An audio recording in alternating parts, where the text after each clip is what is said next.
What's going on, Colts Nation? Welcome back to another Bring the Juice Colts podcast live stream. Thanks to the Colts for finally getting this up. The Jeff Saturday Colts at Raiders post-game presser, which we're about to just go ahead and dive into here in a few minutes. Thank you guys for tuning in. We're your hosts, Derek and Cody, with you as always. Cody, man, I mean, I'm still in shock and awe over the Colts winning this game. How you feeling after this one? Definitely more, I don't know, just I guess a little bit more excited, I guess, for the future, and definitely say Jeff Saturday, after watching kind of his speech in the locker room, you can definitely tell already, man, he's starting to win over this locker room, right? Obviously winning cures all, but yeah, I mean, to come out and do what you did, acknowledging how bad of a week it was, how tough of a week it was for a lot of people. I'm sure players included. I think that resonated with the guys in the locker room, and they definitely responded. So, I kind of look at it like this, man. If Jeff Saturday can come in here and do this right away and basically have the offensive line perform the way it did and the offense perform the way it did, I mean, awesome, man. I love it.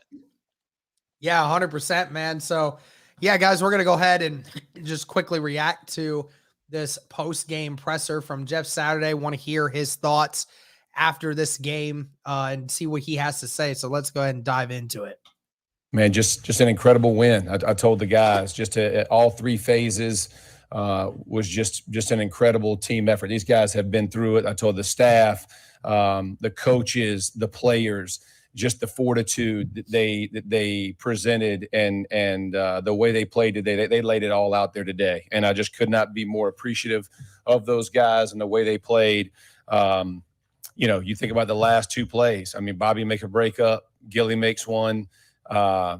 It's just, I'm not sure there's a storybook ending any better for the first game. So heck of a win. Obviously it's one win. We want to stack a lot of wins, but you can't start a stack until you get the first one. So really proud of the guys and excited about the way they played.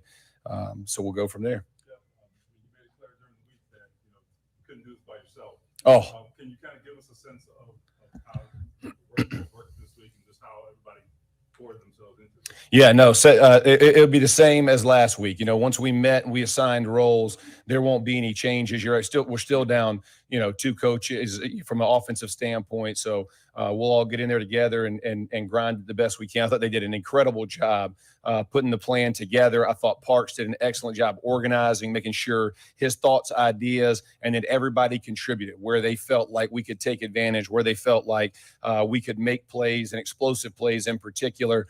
And it just happened to turn out that way, right? I mean, we had guys who really stepped up and made plays. Matt, with his, I think it was his career longest run. Lightning, right? We're going to start the zone read with Matt from now on, right? From that kind of thing. But obviously, man, let me say, just everybody from offense, defense, and Bubba, obviously on special teams, these guys, they rallied, and it's a special moment for all of those guys, and I tip my hat to all of them. It's an honor to be a part of it. Jeff. So, yeah, I mean, we talked about it right before the game this week, Cody, talking about how, there's a lot of potential coaches and players in the league that were kind of upset at the fact that, Saturday got this position. And, you even heard rumbles of players and coaches in the locker room in the building that were not happy with this decision. But, you just have Jeff Saturday coming on here saying, that when he got introduced, everyone in the building, even when we were down a few coaches, you still needed to get an OC, you still need to do this and this, but everyone rallied together and, was able to get people to be on board. And TJD Gaming, yes, we did react to that. It's on our channel, so go ahead and check that out when you want to. But I mean, it feels really good, Cody, that, Jeff is confirming that despite the rumors that, people were not happy with it, that they all bought in and that they actually were able to get the job done. I tell you what, man, nobody's opinion matters except for the guys in that locker room. You can have the Mhm. Bill Cowers, the Joe Thomases coming out, trashing the move, whatever, man. But like at the end of the day, it only matters what your guys say in that locker room. You know, you're the internal, right? Don't look external, look internal to what you guys believe, right? And I think that's what the team did. Ultimately, they're just like, you know what? Like we can't afford at this point to just, listen to all the noise, because there's always going to be that, right? There's always going to be the noise of people questioning this thing or that thing. And, I don't know if this move's going to work. Like, I don't know if Jeff Saturday is a long-term. I loved what I saw obviously today from the team and their response to him.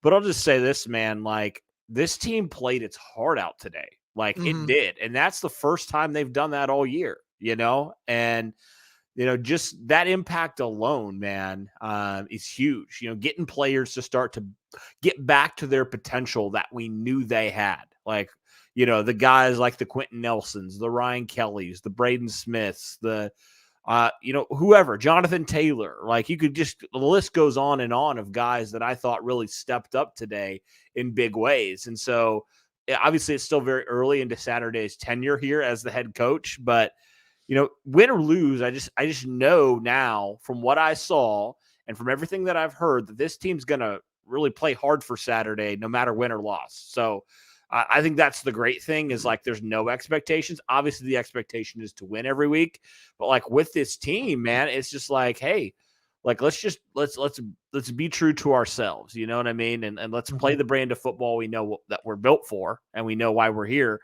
Let's get back to our identity. And I felt like the Colts so much, their identity and what they wanted to be versus what they were this year were two completely different things. And so Saturday, talking about, the physicality after the, in this locker room speech, talking about things like that. Those are the things that the Colts typically hang their hats on, man. And so I love to see them starting to get back to their roots here of what this team was built on the offensive defensive lines. And, I really thought that they stepped up in some big ways, specifically the offensive line today. So, yeah, all that to say, man, I'm really encouraged with the most that Saturday got out of these guys already and how motivated this locker room seems to be already, man.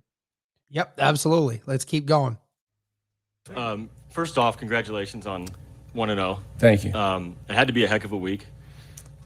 When you took the job Monday night, you said Sam's the starter. Obviously, that changed. What went into that process, and why'd you go back to Matt? Yeah, I saw Matt throw, and that was the first time I had seen him throw. He's coming off an injury, and he put a good practice together on Thursday. And so Friday, I told him, I was like, go back to back. And again, now this is my first experience really ever seeing him throw, and he looked really good. And I wanted to talk to the staff on Friday afternoon, but I knew what I was going to do. And but those, and I knew everybody was with it. And I felt like Matt gave us the best chance to win. And I had the conversation with Sam, who is a true pro. And I have so much respect for that young man and the way that he's conducted himself and the type of teammate he is. And Nick, I mean, that room is tight, and they take care of each other and they guard each other. And as soon as I talked to Sam, he was right in the role that Matt had been for him, helping and discussion. And actually, when offensive plays are being run, a lot of times I keep those guys back there with me, going through progressions with them. So, but I felt like Matt, and I wanted to make sure he was in the right space to do it. He wanted all of it. Let's go, let it rip. Yeah, that was the big question mark there, Cody. Like, everyone was like, Matt Ryan was, going to be the quarterback to start this game. And, Jeff Saturday, when he was at the presser, said that, Sam Ehlinger is going to be the quarterback for at least to start. And then I assumed that was probably true because, they didn't know if Matt Ryan was going to be ready for this week or not. And then obviously Jeff Saturday, regardless of whether or not people want to tank or not, Jeff Saturday was brought in here for a job to win. That's his job. He's here to coach and he's here to win. And he obviously felt that Matt Ryan was the best chance for them to win. And clearly that was the answer today.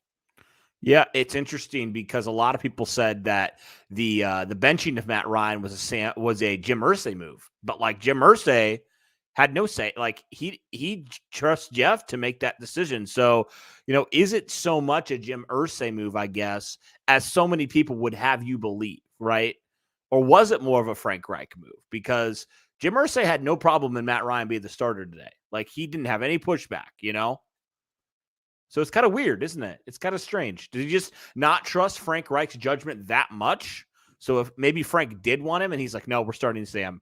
Was he just emotionally reacting? I don't know. Or did he really not have that much say, in the benching of Matt Ryan? I don't know. What are your thoughts on that?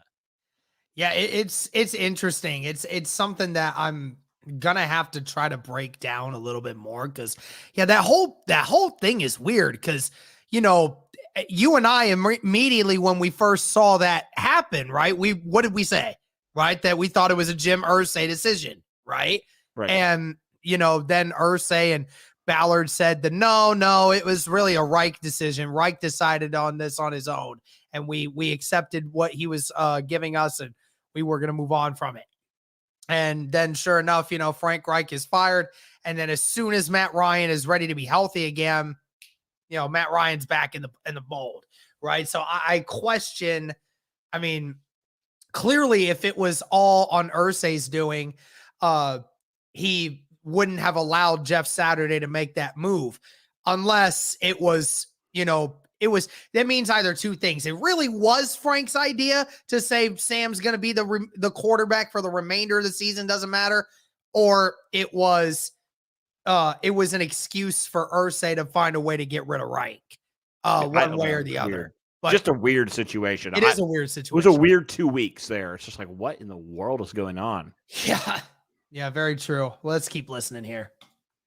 Did you think that the Colts should have gone to Sam in the first place? Did I think? Well, bro, I haven't watched nearly enough specific Colts to give you anything on that. Jeff, from a personal standpoint, that was a trap question, and good job there, Jeff, to not answer that question. I don't know why you even throw that question out there. Do you think they should have went for him in the first place? Like, it's not my place to say. What do you expect him to say? What do you expect from that answer? I want to know who asked that because that's stupid. It's like almost asking, do you think Frank Reich was a good coach? Like, what do you want me to say to that? What do you want me to say to that? He's not the coach of this team anymore. I am. You guys can say that, talk about it however you want. Time to go. Anyway. What was this day like for you from the moment you woke up to right now, adrenaline-wise? What was this like for you today? Yeah, it would have been interesting to just have a heart monitor on me. It was fantastic. I woke up, spoke to my wife early, a lot of prayer, did church on the phone and, watched my normal church back home, talked to my son and my wife, and then had a lot of text of just encouragement, prayer, thoughts, all those things. And so grateful for that. All the boys sending, text chains and, go get it. And, Edge sent me a text and he's I'm here. And it was just, it was magical in all honesty. In truth, I felt very at peace. I felt like we had a really good plan in place. I felt like all the men who I had talked about empowering and giving them ability to do what they can do exceptionally well, they all stepped up. And so I knew what my role was, and I was going to execute my role to the best of my ability. And I was going to allow all of those men to do the same. And they stepped up, man. And it's an incredible day. And again, it's one win, but heck, man, they're hard to get in this NFL. So just really proud of each and every one of them in their effort. It's funny because he talked about a bunch of things that, a lot of people in the media this week, Cody, have, trounced Saturday over and the Colts for, right?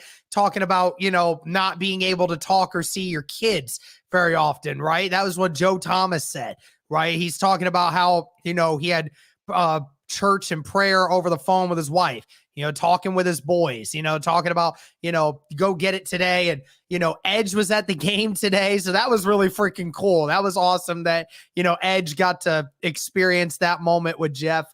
That was pretty freaking cool. And then, just being able to empower people, to be able to, when everyone in the media has just been beating down on this man and on the organization of the Colts this week, saying how they're a disgrace to the NFL for doing what they've done. he talked about empowering. And that's what I said in a video that's going to come out tomorrow. I talked about like what happened to empowering people to try to, be the best version of themselves that they can be. Why do we have to downgrade people just because it's a person that we don't necessarily agree with being there? Yeah, exactly. Yeah, it's just weird. Like, it's just like people have just been, and I understand kind of why, but like, man, people have been throwing baby fits about this, like to the ridiculous degree, And so I'm just glad that, Jeff Saturday, and I expected him to do it. He was a player for so many years, to just block out the noise, man, and just focus on him, focus on the team. And let the results speak for themselves, man. And they did today. I get it. Like, it was battle of two teams that have been struggling this year, but like Jeff said, man, a win's a win in the NFL, and you can beat anybody any given Sunday. So like, they're hard to come by. They are.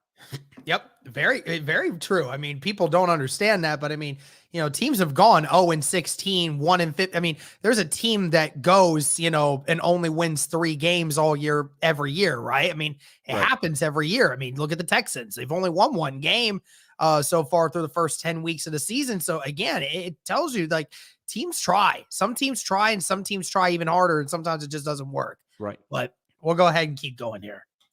Jeff, what did you learn over the last 6 days about the compete level of players, coaches, just the organization to get this game to where it was? Yeah, I mean, I love it. I love the heart of the team, and I told him that, and Frank and I had talked about that. Like, we I love the heart of this football team. These guys work hard. There is no back down in them, and this is a very, very tough week for these guys. The relationship they have with Frank, and it's hard in all these circumstances. But those guys, man, from Wednesday on, I'm telling you, Friday's practice was popping. And it was, the guys were rolling, they were flying around, and I had a really good feeling. Wednesday was good, Thursday was good, Friday really set it apart. And it just shows you, I mean, the fatigue on these guys has to be insane. I mean, just insane, right? From the emotional fatigue, the physical fatigue of where we are in the season, all of those things. I just kept telling them, man, just keep pushing through. And I said, it's going to come down to the last play. It always does in the NFL. And who goes hardest the longest ultimately wins. And we made a couple plays there at the end that were spectacular. It's funny. He talks about practices, right? And how the team practiced throughout the week. It's weird, Cody, because I hear that and I'm saying, there's been a couple times this year where, the Colts really take it easy on Fridays. Right? Like, it doesn't feel like there's a ton of effort being done. Doesn't seem like there's really a lot going on Fridays. There's even been times when, Reich says, oh, it's more of like a mental day. They're mentally preparing for, this environment they're going to go into, or like the weather or things of that nature. But like, we always hear about them finding excuses not to practice on Fridays. And he's talking about how Friday's practice was freaking popping, man. I mean, that's got to, in and alone of itself, make you feel good knowing that, the Colts are getting more out of their players in the practice and the mental preparation going into games. Yeah. I mean, we've talked about it before, man. Like, how, I like the team just sometimes feels soft. Like, it feels like they come out slow, they come out sluggish. And I think, honestly, it's because they don't do those extra things like Jeff is saying, and so those kind of stuff right there, like that kind of stuff's a big deal. That really it is. Like, the mental stuff is huge, but like physically getting ready to go. And like, I honestly think, Derek, when I think about it, like, I think this is the kind of coach that Chris Ballard initially wanted to hire, right? A coach that's not going to take it easy on his players. Obviously, players will love him, very much a Mike Vrabel type of coach. You know what I mean? Like a coach that's going to, the former player that gets it, but also is not going to, because he's a former player and he was a great player. Both players were great. Both were Super Bowl champs, Pro Bowl, all pro players for the majority of their careers. They know what it takes to win, man. And Jeff said the same exact thing in his presser. Like, he understands what it takes to win. And so, I think that goes a long way with players when they see, oh, this is a guy that gets it. He's put in the work. His resume speaks for itself. And he understands what the players like and the players don't like. He understands what resonates in that locker room. And so, yeah, he's seen, the Colts be physically dominant. He's been a part of that. He was a part of that for years, of having one of the best rushing attacks year in and year out, and also in pass pro. Like, he was always that guy. This is the dude that paved the way for the game-winning touchdown in 2006 in that AFC Championship game. You remember, he took Vince Wilfork out of that play. And that was all because of effort. Like, Jeff Saturday was outweighed and outmuscled, frankly, but because he believed he could do it, he did it, man. And I think that's the kind of belief that players want to buy into. Yep, absolutely. All right, let's keep going. Parks Frazier calls his first game. Obviously, things did not go as planned. You got fumbles in there. In the last drive, you had a fumble on it, but you end up scoring. Can you speak to maybe his resolve and what you hear from him when he's deciding, how to win the game? Yeah, no, there was one conversation on the play on a third down that we didn't convert, and then we missed the field goal. And Parks, he was like, man, maybe, and that's Parks called an incredible game. I mean, up to that point, I was like, you don't back down a bit, bud. Like, every call he called a fantastic football game, found balance, understood what the needs of the team were at the moment. And to your point, we fumbled it one time that gave them a touchdown, and we missed a field goal and they score on it. But when you think about the plays that were there to be made, they were there to be made. And so that's all you can do from a coaching perspective, is put it in the players' hands, allow them to execute. And those guys executed, really, really, really well. Can't turn it over. Can't miss field goals, right? Like, all the things that we'll go over, the details of the game that we'll have to get better on. It was by no means perfect, but it was good enough to win today, and we're going to take it and grow from it. Yeah, he's right. When it came to how the team played, first off, great job by Parks Frazier, right? It was a great game plan, great way. And then obviously, like, just the players executing, right? From a execution standpoint, it's incredible how much better the game plan works, Cody, when, your players are actually executing. We talked about it in the post-game video, talked about the Colts' ability to actually run the football today, right? That was the big thing, being able to run the football. Besides that one run that Jonathan Taylor had, he was still averaging 4 yards carry. That's very important to be able to sustain drives like that. Getting 3, 4, 5 yards on the first run, and then running it again for another 3, 4 yards. Like, that's what you need. That is how you establish drives, because then when it's 3rd and short and not 3rd and 8, 3rd and 9, 3rd and 10, like it has been all season, you can now allow your OC or the guy calling your plays to be able to open up some things. And it worked. It worked great today. Absolutely. Yeah, it did. Yeah, it's amazing, man. What you do when you get your best players involved as well, and you actually get them the amount of touches they need. Seriously, how many games did we say, why is Jonathan Taylor getting 10 carries in this game? Like, there's no reason.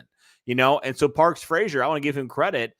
I have to just think, when he was up there, because, he was obviously like Frank's assistant and stuff. I can only imagine how many times he just shook his head like, what are we doing, man? Like, why are we not getting JT involved? Why are we not getting Naheem involved? Where's Jelani? Where's Kylan? Where's all these players? Where's Paris? Like, I can only imagine how he's feeling, and now he's getting the opportunity to show, like, he was right, man. He was right. Like, these guys, they need that. They're playmakers out there. So, yeah. I'm excited for Parks. I want to see him I want to see what he does against a really good defense, like a really good defense, and see, how he adjusts, because this was let's be honest, this Raiders defense is nothing to write home about. But how does he respond, and how does his team respond when the stakes get a little bit higher and you're facing these really good teams? The Eagles are coming to town, man, next Monday night. Eagles are coming to town. So it's gonna be their toughest challenge yet by a long shot. Talk about like being thrown into the fire. Basically, you have 1 week against the Raiders. Okay, you probably were favored to win this game. It was very much a toss up. But like, the Eagles are favored like almost 10 points. They're gonna Yeah, I mean, and they deserve it. I mean, of course, Yeah, you know, absolutely. you're going into what you're at right now, 100%. Yeah, no, absolutely. So, yeah, it just sucks that we couldn't get like he's talking about here that we could not get Naheem involved before he would, wanted to trade, because I would hope that Parks would be able to do that, based off of what we saw today. So, Yeah, tell me about it. All right, let's keep going. We got a couple more minutes here. I gave one to everybody. I did. I gave one to everybody. That's the way it should have been. It was a complete team effort. Like I said, coaches, players, everybody.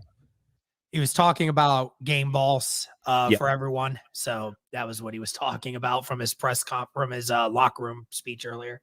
Jeff, it's been a whirlwind and a lot of firsts. Your first time walking in a locker room as a head coach. You look at those guys. What was the emotion, and what did you say to them? The emotion was high. I mean, I've lived in a locker room. I mean, listen, so my relationship with those guys every day is very familiar for me. So when I walk in, the most unfamiliar I am is when I'm in the, with the staff or, whatever things, like yesterday, getting to the hotel. It's all the logistics that are abnormal for me. But everything else, when I get anywhere near the field, the grass, the locker room, that's like, oh, it's just a relief, right? I mean, that's the area I want to be in. But it's again, it's been a pleasure to work with these guys, and I know there are going to be a lot of happy guys on that plane, a lot of guys sleeping. Rest assured. It just feels good to hear a guy say that like football is his happy place. Like this is you and I's happy place right here, Cody, doing this. Like, this is what we enjoy doing. Like, it feels like when we're doing this, like the rest of the world just feels like it doesn't matter in that moment. You're at your happiest when you're doing this. And that's what's great about finding your purpose in life, is being able to know that when you're in your space, that's what's so great about it. And of course, like, I wouldn't expect anything different from Saturday. A guy who spent 15 years in the locker room, right? Understands the game, how he does. Some guys, they play for all those years and they just say, I'm done. Don't want anything to do with football anymore. I'm on to bigger and better things. But not for a guy like Saturday. Somebody that always wants to be around the game, and that was his happiest. And I think players especially feed off of that energy. Yeah, no doubt. Yeah, you just put yourself in a player's shoes. Like, you get a former player who gets it. Like, that's just got to be a breath of fresh air, to just have somebody like that who has played, not too long ago. Let's be honest. Like, I think it was, the 2010s ish when he retired. Yeah, 2010, 20. I think it was 2011, if I'm not mistaken. It's, 10 years ago. I mean, the NFL's changed, obviously, but like not that much. Like, he understands like the fundamental things, like being in a locker room, what it takes to win. Like, those things haven't changed, Derek, about the NFL and what it takes to win. So, yeah, to just have a guy that, and also I think it speaks volumes. Like, no offense to Frank Reich or anything, but this dude was a pivotal part of a Super Bowl winning team. That goes a long way, because he knows what it takes. And honestly, a team that should have won multiple Super Bowls, like one of the most winningest teams of all time in the 2000s, like the winningest team of all time in the 2000s. And Jeff was a key pivotal part of that. So, yeah, you got to think, like, you look at that and you're like, okay, like, this guy's not just talking out of his butt. Like, he really gets it. Like, he understands. He's done it. He's been to the mountaintop, Yep. 100%. All right. We got one more minute of this. Obviously, this was a chaotic week on everybody, and players talked about how it stressed them as leaders to kind of step up. For sure. So, what did you see out of Matt Ryan in that level, just as a guy who was in the middle of it and then ended up being the starting quarterback? Stud, man. I mean, listen, he met every challenge, every conversation. Those guys, they were the true leaders. Like, the team was.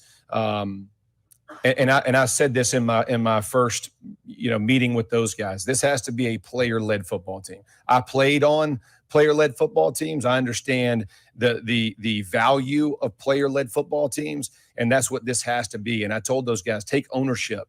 Everything is about you guys. Everything that we do in this organization is about you and making you the best player you can be. But you have to take a hold of this thing. And they did it, man, and did it to a degree that I was very impressed with. And again, short week, right? I mean, it's not, but the way they stepped up was powerful. And like I told them this, It's NFL, right? Got to sustain it now. Got one, got to sustain the next one. So let's go at it. And that's it for that one. I mean, that's a great point. What he said after that, where he said like has to be a player-led team. And I mean, I think that's important because we've been saying it all the freaking time, Cody, that, we talk about these leaders that are in this locker room, guys that can overcome things. Right. And I guess like, unfortunately, even though I fully agree that there are some leaders in this group, I mean, it felt like maybe even the challenge was just too much for them. Like you had Matt Ryan, you had Stephon Gilmore, you have Shaquille Leonard, you have DeForest Buckner, you got Quentin Nelson, you got guys at every level that are veterans in this league and know what it takes to play at a high level. And even with all that, it felt like this team just could not do it. And it felt like there was an overwhelming force that was just driving the team apart somehow, some way, that it just wasn't enough. Maybe Jeff Saturday potentially is the guy to just remind these guys that they have the power to change this thing and that he's going to help them along the way. Mm-hmm. Yeah, no doubt. I mean, yeah, and you even, like we talked about, it was even leaking into some of your captains, the guys that are pillars of your football team, right? It was leaking in to Quentin Nelson. It was leaking in to Ryan Kelly, specifically the offensive line. But you know what I mean? Like, there was guys that you're like, this is so uncharacteristic of them. Like, Yes. they are usually playing at a very high level, and they are just not. Like, they are the reason, a big reason why this team is where it's at right now, you know? And so, yeah, maybe it did just take a guy in there to remind them, like, you know who you are, right? Like, you understand, like, who you are and where your team is relying on you, and you are a leader in this locker room. And I don't know, but like, obviously it's worked for 1 week. We'll see if it continues. But at the best, I guess right now, like, it certainly is refreshing. And it seems like that locker room is definitely hyped from what we saw, and they're definitely buying into what Jeff's selling right now. So that's exciting. Yep, 100%. Anything else you think we need to discuss before we hop off here? No, I mean, I think that about covers it. I just thought it was good to kind of talk about Jeff Saturday, and just, after his first win, we kind of just wanted to touch on it and get our thoughts out there, just about what he had to say and things of that nature. So no, anyone that has a Twitter account and hasn't already liked my tweet from before, make sure you go follow at Derek_Larger and go like my tweet that I tweeted earlier. It's about to hit 2,000 likes. It'd be the first 2,000 like I ever have on a tweet. So feel free to go do that.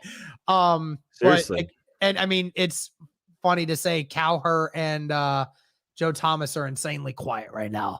Anyways, that's going to do it for this one, guys. That was us reacting to Jeff Saturday's presser after the game today. Like I said, still a lot of season left to go. We'll see how this train rides out, but obviously it is a very good start for Jeff Saturday and his coaching tenure. So that's going to do it for this one, guys. Thank you so much for tuning in.